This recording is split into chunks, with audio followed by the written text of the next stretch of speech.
I-28F met Marcus, 38M, on TikTok, of all places. His profile had this disarming Disneyland selfie, with Mickey ears crooked on his head and the sun lighting up that wide, boyish smile. But it wasn't just his face that caught me. It was the caption beneath the post. "Stay kind. Stay blessed. Life's too short to fake love." At the time, that felt like a breath of fresh air. I'd been recovering from a string of unfulfilling relationships. Men who wanted temporary comfort, not commitment. Then came Marcus, older, gentle, faith-driven, emotionally articulate. He messaged me first. Our first video chat felt like we'd known each other for years. He quoted scripture and asked deep questions. It was like he was building a foundation before even asking me on a real date. He was everything I thought I was praying for. We started dating in spring. Marcus was the kind of man who opened doors, remembered how I took my coffee, and prayed with me before dinner. He said he had an annual pass to Disneyland and went every week to clear his mind and appreciate joy. I thought it was cute at first. An adult man obsessed with Disneyland? Quirky. Wholesome. But that first month I noticed something. He never invited me along. Not once.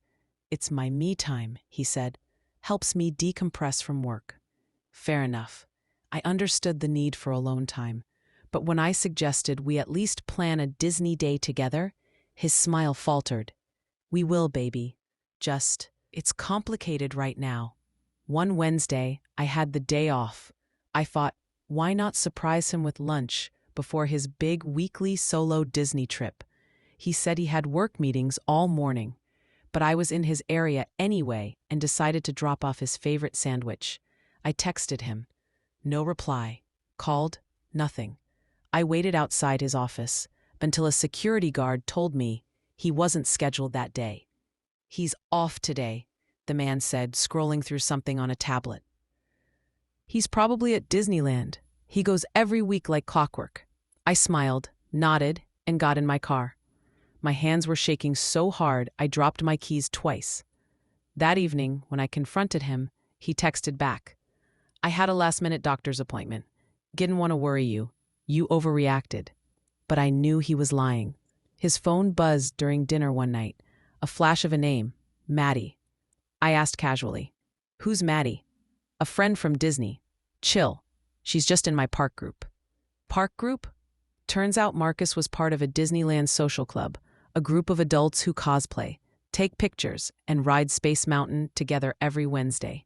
He never mentioned this before. He said it was just a side thing and not important. But that next week, I made a fake TikTok account. I searched Disneyland social clubs, and that's when I found the photos. There he was, in group pictures with Maddie. Not one, not two, but dozens. Matching Mickey outfits. Kim with his arm around her waist. Her kissing him on the cheek with that infamous castle behind them. My chest felt like it caved in. I confronted him again. "I didn't cheat," he said, jaw tight. "You're overthinking. Maddie's just a friend.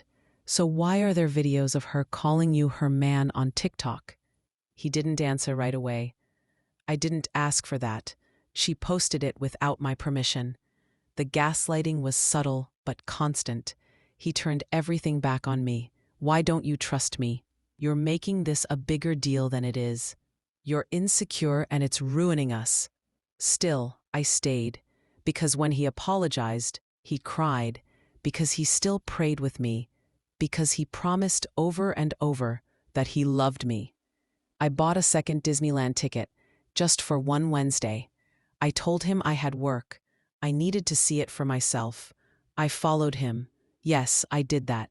I'm not proud, but it was the only way to get the truth. He was with her, holding hands, wearing matching shirts that said Disney Duo. She kissed him. He didn't pull away. I recorded the whole thing. That night he came home like nothing happened, smiling, kissing my cheek. "I missed you today," he said. I sent him the video. He watched it in silence. His reply? "I love you. I messed up. I didn't sleep with her. It's just emotional. It was stupid. I choose you. We went to couples counseling. He swore he cut her off. He blocked her on everything. I even watched him delete the TikTok videos. We prayed together every night. He swore he was healing. Then one Friday night, his Venmo pinged on my phone. I don't know why I opened it. Maybe I hoped it was him sending me money for dinner. It was a payment to Madison B. Memo. Hotel, snacks, and gas. Thank you, baby. That's when everything inside me broke. I packed my things, blocked his number, sent the video evidence, Venmo screenshot, and chat logs to his church group, his mom. Sometimes I still drive past Disneyland and feel sick, but mostly I feel grateful. I almost married that man. I almost believed the prayers meant something. I almost ignored every red flag because I wanted love to win. But love doesn't lie. Love doesn't sneak around on Wednesdays. Now I'm seeing someone new. No TikTok romance this time. No Disneyland obsession. Just honesty. Just growth. And every time I see a man in Mickey ears, I smile, because I dodged a mouse-eared bullet. The last time I left off, I had just found out my perfect man lied about going to work. Turns out, he wasn't working at all. He had taken the day off but didn't tell me. I brought him lunch thinking I'd surprise him. Instead, I was the one surprised. His workplace confirmed he wasn't there. That lie cracked something inside me. But what happened next shattered me completely. After he sent me that final cold message. Wasn't going to share it with you then, nor am I going to explain anything now.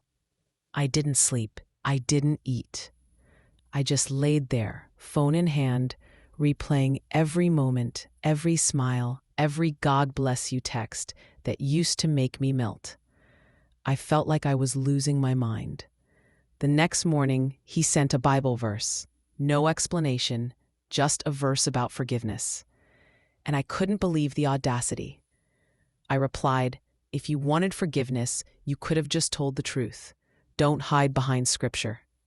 He left me on read. Later that evening, a mutual friend I'd only briefly met through TikTok DMs messaged me. She said she was sorry to butt in, but she thought I should know something. Apparently, he had been texting another woman, frequently, and not just casually. Screenshots, calls, pictures. I nearly threw up. One picture hit me like a truck. It was him at Disneyland, that same Wednesday, with her, smiling in front of the castle. He wasn't working. He wasn't at a doctor's appointment. He was with her, at our place, Disneyland. The one he said he couldn't afford to take me to. At this point, I wanted to confront him in person, but something told me to dig deeper first. So I called his ex, the one he claimed he hadn't spoken to in years. She was hesitant, but what she told me sent my world spiraling. He had been engaged before, recently, and she was that fiancée. They broke it off just 2 months before he met me on TikTok. But here's the twist. He never stopped seeing her. Not only had they been in contact, but he'd also taken her to Disneyland multiple times. And the Disneyland picture that originally charmed me, it wasn't even recent. It was from that past engagement. He had used their photo as bait. I confronted him with everything. The other girl, the ex-fiancé, the lies. He didn't deny it. You know what he said? I didn't lie. I just didn't tell you the whole truth. I was trying to figure out who I really wanted. He wanted to figure it out while juggling women, like juggling Disneyland dates. I felt cheap, deceived. But mostly, I felt furious because I had believed him. I had prayed with him, trusted him, thought I'd marry him. But it gets worse. So much worse. After he looked me in the eye, or rather, stared at his phone during our FaceTime and said, I didn't lie. I just didn't tell you the whole truth. Something in me just shut down. I was exhausted from crying, from questioning my worth, from defending myself to a man who was never truly mine. But I wasn't done. Not until I had the full truth. That night, I messaged the woman he took to Disneyland. Her Instagram was tagged in a photo he was careless enough to repost in his story. Her name was Lena. She didn't know about me. At first, she thought I was a crazy ex. But then I sent her proof. Texts, voice notes, his Disneyland promises to me. Her voice cracked when she called me, "Oh my God. I spent over $1,500 on a hotel for us last weekend." He told me he was working late shifts. $1,500. It hit me like a freight train. I had just loaned him $400 for a car payment. He said he was behind and ashamed to ask. He sent voice memos telling me he'd pay me back in 2 weeks. I never imagined I was financing dates with another woman. Then Lena told me something that broke me even more. He told me he was considering proposing this summer. He said he was just waiting for the right moment. The same thing he told me. I couldn't cry anymore. I was numb. I went back through everything. His sermons about honesty, the prayer calls, the text he sent that said, "You're my answered prayer." I felt like the butt of some cruel joke, like I was cast in a movie I didn't audition for. And still, I needed to see him. So I showed up, at his apartment. I wasn't sure what I wanted. Closure? An apology? Maybe just to see his face when he realized his web of lies had finally unraveled. He opened the door and looked genuinely surprised. I told him everything. Lena, the money, the ex-fiancé, Disneyland. He didn't fight it. He just sighed and said, "I didn't mean to hurt anyone. I just didn't know how to let go." That's when I realized the truth. He never loved me. He loved the idea of being loved, of being admired, worshipped, needed. And when I gave him real love, the kind that shows up with lunch, that prays beside you, that believes in you, he didn't know what to do with it. So he lied, repeatedly, without blinking. I left his place with a shattered heart and $400 missing from my bank account. But I also left with clarity. He wasn't a man of God.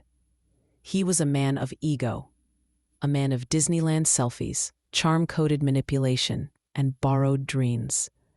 And me? I may have been broken, but I wasn't destroyed. Because real love doesn't hide. It doesn't juggle women.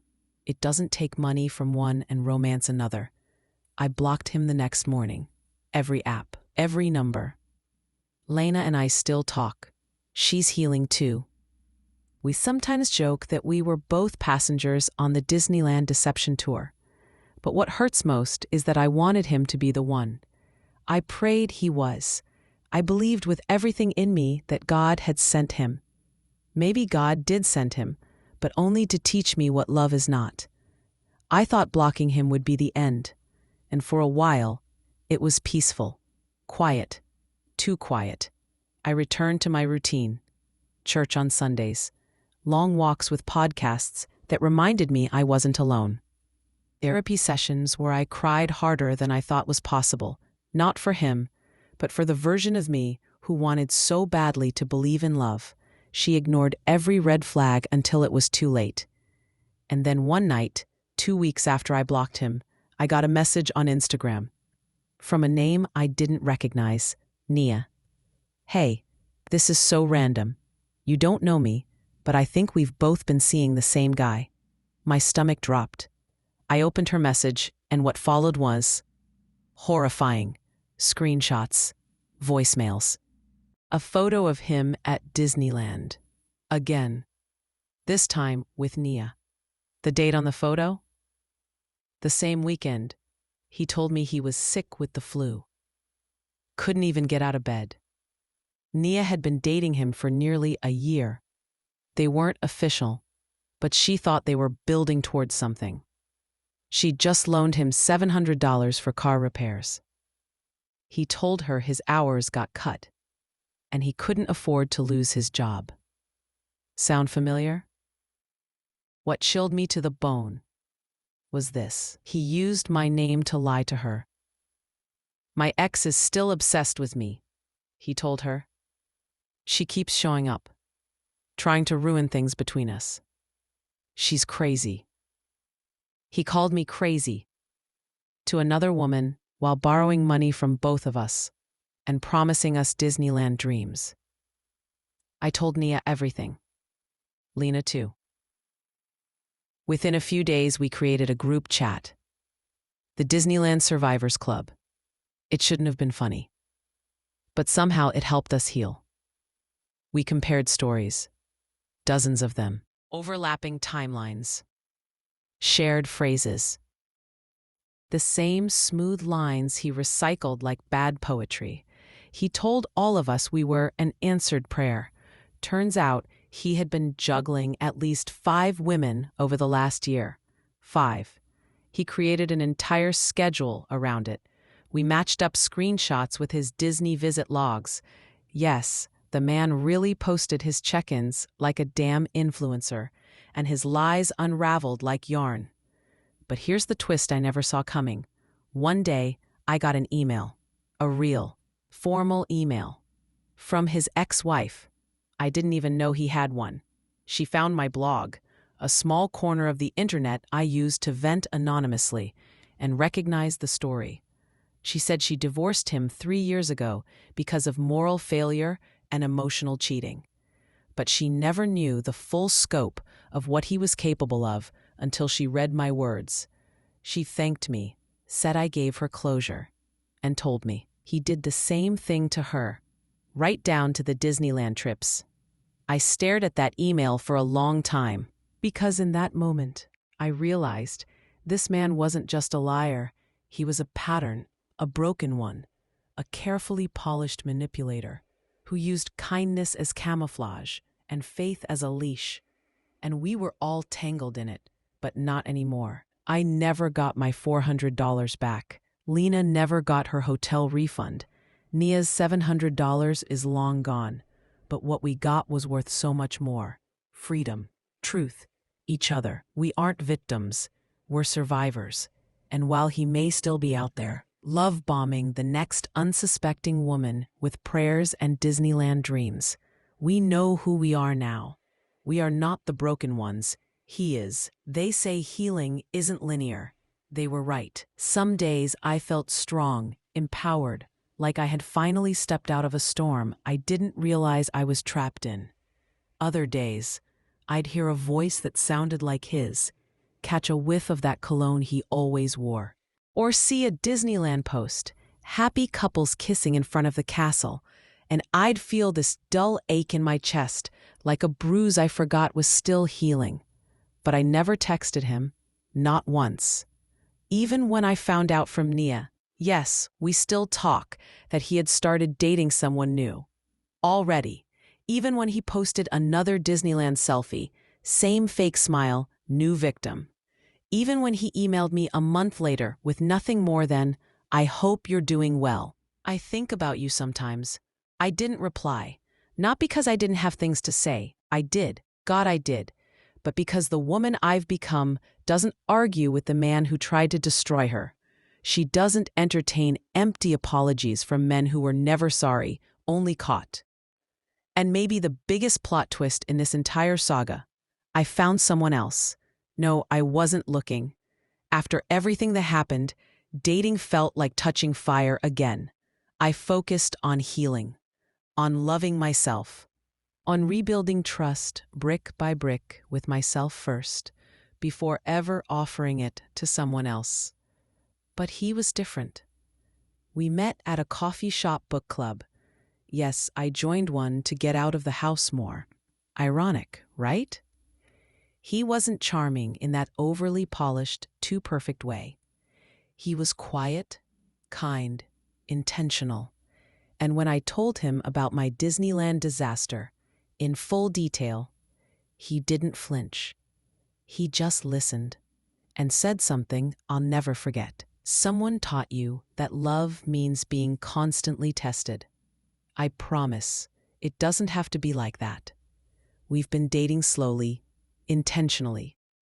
He's never ghosted me, never made me feel like I was asking too much just for wanting to be seen. He doesn't lie about where he is or make excuses about why I can't come with him. He doesn't use prayer as a disguise. He is the prayer I didn't even know how to ask for. And the most ironic full-circle moment. He used to work at Disneyland, but he says he can't go there anymore because it reminds him too much of fake happiness, of people smiling on the outside, hurting on the inside. Instead, we take road trips to quiet coastal towns, walk barefoot in the sand, eat at small, hole-in-the-wall restaurants.